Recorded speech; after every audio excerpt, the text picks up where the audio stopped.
deal, man? Another episode of Fueled by Craft. Like I start off every episode, I just want to thank the people that have liked, commented, reposted, any sort of engagement with my videos. I do appreciate it. With that being said, basketball season is approaching. With that being my favorite sport by default, the content will increase. I will be dropping more videos, especially honing in on college basketball and the NBA. I won't go away from football. I'll still be dropping videos with my opinions over college football and the NFL, but I really want to just hone in on basketball as the season is ramping up, kind of get ahead before the season starts.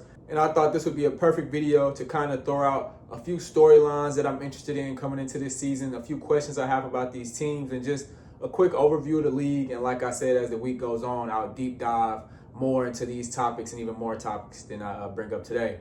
The first topic I want to bring up, which I feel like is just the elephant in the room when it comes to the NBA, is the Houston Rockets, the acquisition of Kevin Durant, and unfortunately the bad news that Fred VanVleet is out for the season.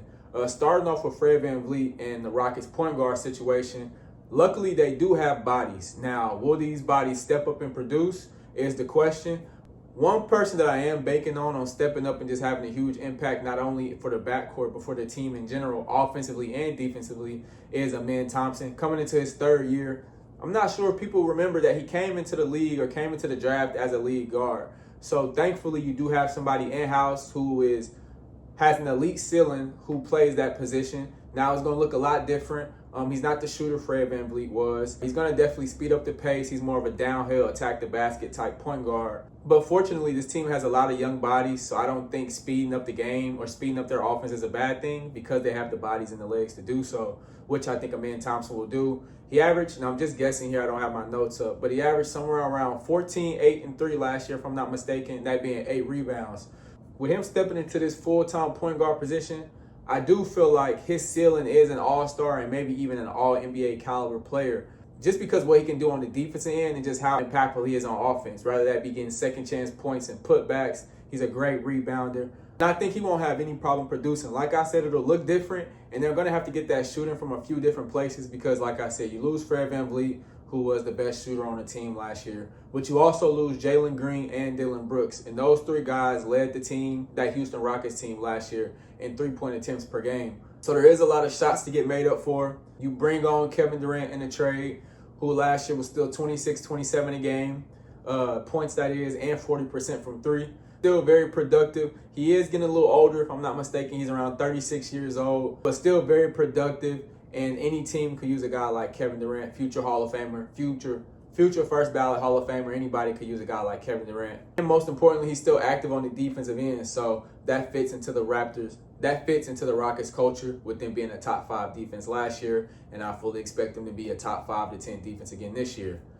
You also add Dorian Finney-Smith, a 3-and-D guy, honing in on that defense end, but also filling in that gap of three-point shooting that you lost. We're losing those 3 players that I brought up earlier. Another 40% three-point shooter. So you lose those 3 guys I named, but you get Kevin Durant and Dorian Finney-Smith, who are both elite three-point shooters, and both are pretty active on the defensive end, and especially Dorian Finney-Smith, where I think his role will be just to be very disruptive. I think DFS and Amen Thompson will be easily the best defensive backcourt in the game, if not one of the best defensive backcourts in the game. Just a lot of grit, a lot of on-ball pressure, and they're going to cause a lot of steals, and I think the Rockets, like I said, will still be a top 5 to 10 defense in the league. Now, with Fred VanVleet being gone, there's not a question about if Amen Thompson will step up. I think everybody's with me on that. We expect him to fully step up. But I think the biggest question mark is guys like J.D. Davidson, who played with Ime back in Boston, who's now on the squad. But most importantly, Reed Sheppard. He's coming in year 2. You spent the top 5 draft pick on him last year. You expect him to play. In the sport of basketball, usually when you select players that high, you expect them to have a more immediate impact, which is no fault to Reed Sheppard. He went to a really good team, a really crowded backcourt. At the time, it was twin Amen Thompson, Fred VanVleet, Cam Whitmore, Aaron Holiday. So it was a lot of guards back there. Unfortunately, because of injury, he does have the opportunity to show who he is, to add. And I think he could be that third slot to fill into that three-point shooting. He's a great three-point shooter. Came out of college as one of the best, if not the best shooter of his draft class. I think it was Jared McCain, but, I mean, he was right there with him. So, Reed Sheppard, he has to step up, man. He's got to – and I don't really question Reed Sheppard making shots. Is he going to step up offensively? I have no doubt about that. The big red question mark is defensively. To play for Ime, you got to be able to play defense. To stay on the court for Ime, you got to be able to play defense. He's not a bad defender. I think the effort is there, but just as an on-ball defender, it's just not there yet. And I think in the NBA, that is something you can learn. A lot of players come into the league with that hump they have to get over defensively, but they turn into great defenders. Now, we don't need him to be a great defender. You do have DFS and Amen Thompson back there, but you just have to compete, show effort, similar to what Jaylen Green did. Not the greatest on-ball defender, but he showed effort, he made plays, and he bought into the defensive culture. So as long as Reed Sheppard can do that, I think he can find him some minutes and be very productive in this offense, especially in that six-man role. So a lot of questions with the Houston Rockets. I'm more on the higher side. A lot of people aren't too high on the Rockets, but I think Kevin Durant can get those guys rolling. I think him and Alfred Sengun is an interesting dynamic. Sengun does have to improve that three-point shooting, man. He was 29% from three last year. I think that does have to improve because I do see the Rockets spacing the floor out a little bit more. In that series with Golden State, they got exposed for not being able to shoot the long ball consistently. So we're going to need guys like Jabari Smith, Reed Sheppard, Kevin Durant, DFS. I mean, everybody, obviously, you want them to hit their shots, but those guys I named definitely have to be more of the guys we lean on to on a night-to-night basis. My one big prediction coming out of Houston, let's just assume that they stay healthy. Let's assume that Kevin Durant is averaging Kevin Durant numbers. Let's just say 26, 27 a game, 7 boards, 4 assists, 40% from 3. And the Rockets continue to be a top 5 defense. I believe Kevin Durant can be the oldest MVP in league history if all those things check off, with one more thing being the Rockets finish as a top 3 or 4 seed in the West. If all those boxes are checked off, I definitely believe Kevin Durant will be in the MVP conversation, and not unless it's another ridiculous season from guys like SGA, Nikola Jokic, or Giannis Antetokounmpo. I do think Kevin Durant will be in that conversation. And this league is known to have voters fatigue, so he might benefit from not being in that conversation the last couple years. So let's see. But I got Kevin Durant, oldest MVP in NBA history, coming out of Houston. Moving on to the next topic, kind of sticking to that unfortunate injury bug.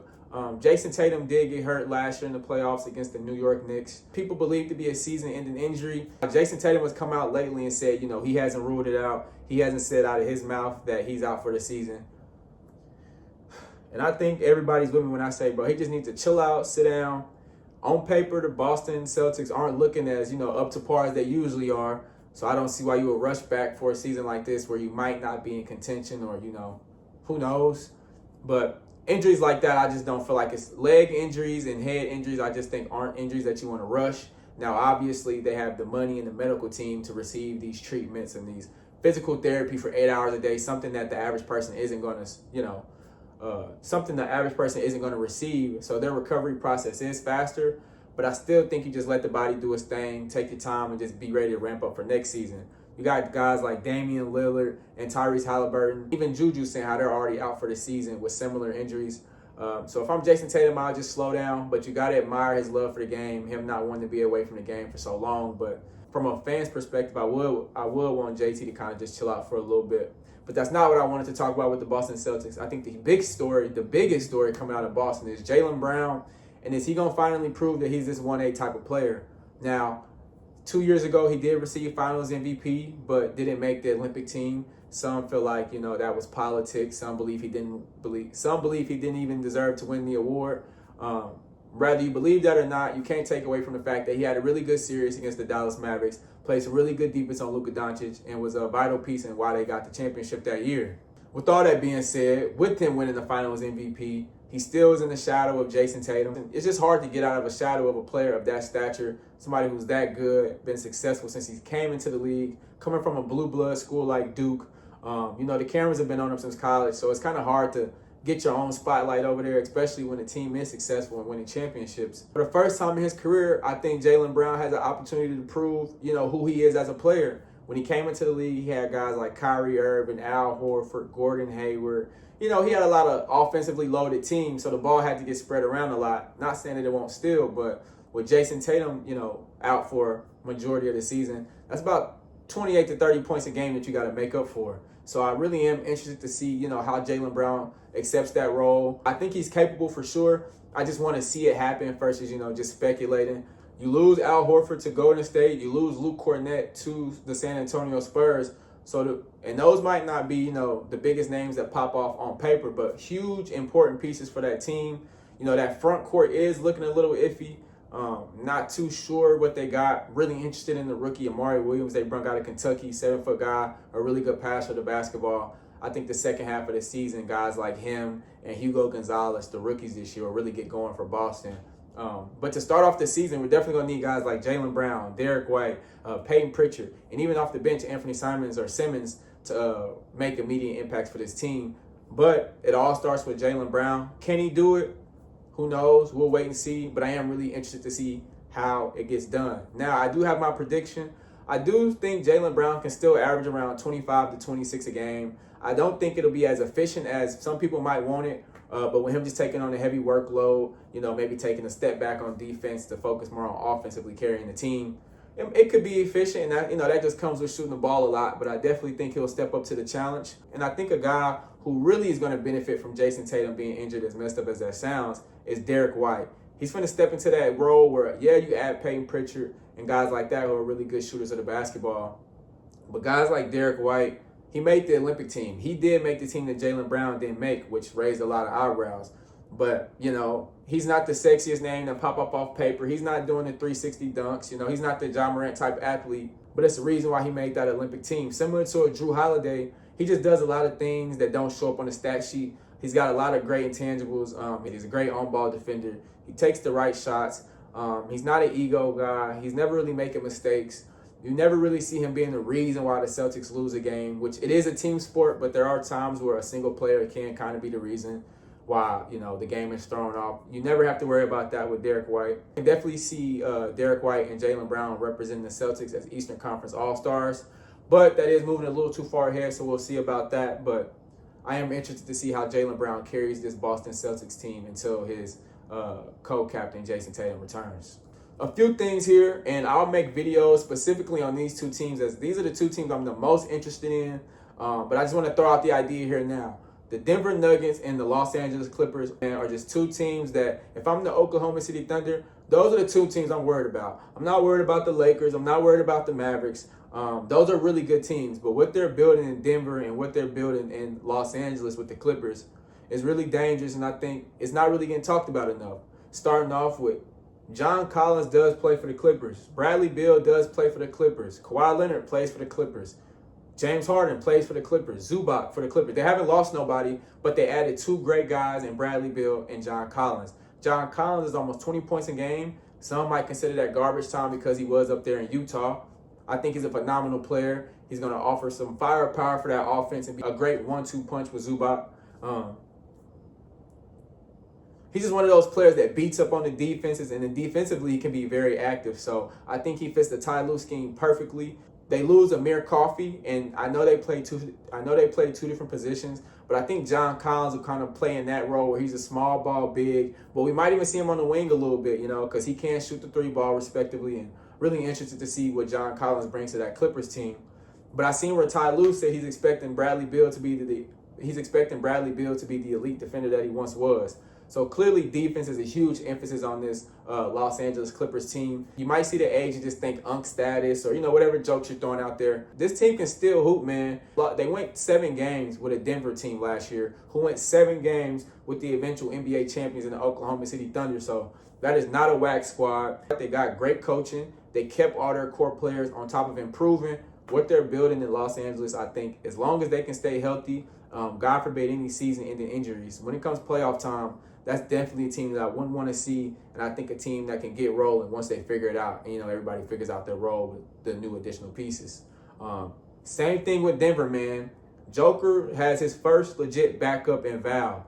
They can play similar style games. Now, obviously, he's not playing it to the magnitude of a player like Joker, but you can still run the same things through him. Bruce Brown just came out in an interview and said how the second unit of him, Julian Starter, the addition of Tim Hardaway and Peyton Watson, they were rolling with the second unit, and they were running the same similar offense that the first unit run through Jokic with Val. So I think Denver is really scary, man. Denver, I honestly think, is my favorite to win the championship right now outside of the Oklahoma City Thunder. Like I mentioned, they add Tim Hardaway, a great shooter. They bring Bruce Brown back, who won a championship with the team back in 2022. So he's back. He's adding depth. So far, the biggest thing with the Nuggets last year, I feel like, was offensively, they didn't have depth, and they didn't have guys who could create their own shots. They did have Michael Porter Jr., who was battling a shoulder injury, and Aaron Gordon, who had a lower body injury. So you had guys who had moments, but ultimately you didn't have guys night in and night out outside of Christian Brown that was really kind of helping offensively. So you add Tim Hardaway, a really good shooter for Detroit last year. You add Cam Johnson, a guy who's played in multiple roles, who's been there, seen that in the NBA, who I think is probably the most important pickup any offseason team has made. Now, he started off in Phoenix. He went to the finals in Phoenix, and he was kind of just a role player, but a really important role player. Him and Mikal Bridges get shipped off to Brooklyn. Mikal gets shipped off to New York. So now Cam is the guy. So he's been the role player. He's been the guy, and he was really productive in both roles. Now with him going into Denver, I do think he'll kind of go back to that similar role he was in Phoenix, but of more importance. Obviously, when he was out there in Phoenix, he was younger, and he was out there with Chris Paul, Devin Booker, Mikal Bridges, DeAndre Ayton. So the ball had to get passed around a lot. But I think in Denver, he's definitely going to get as many shots as he wants. Joker is going to find him. Jamal Murray is going to find him. Them guys have no problem coming off the ball. And I think this is the first time where they have that third guy where they can kind of start using the phrase a big three. Michael Porter Jr. was supposed to be that, but just outside of shooting, he really didn't pass the ball a lot, battling injuries, and ultimately just wasn't what, for whatever the case may be, he wasn't what Denver wanted to keep. He just wasn't doing the things that Denver needed him to do to keep him. Now, hopefully he has a great career in Brooklyn and shoots all the shots he wants and scores a lot of points. But Denver's trying to win a championship, so you replace Michael Porter Jr. with, a rich man's Michael Porter Jr. and Cam Johnson. He's going to defend. He's going to rebound. He's going to hit shots, and he's going to be healthy. So, again, I'll deep dive into the Nuggets and the Clippers in my next video, but just kind of wanted to throw out a few ideas out there, kind of get you guys' ideas, who you're rocking with this year. Drop in the comments who you rocking with this year, your predictions for the MVP, who's going to win the finals, who's coming out the East, who's coming out the West. I'm going to have a big episode like that called my Gumbo episode, where I kind of just, it's going to be a longer episode, but I'm giving out all my predictions and kind of my overviews of these teams. But I'm going to head to work, man. I got to punch this clock. Appreciate you guys for liking, commenting, and subscribing by Fueled by Craft.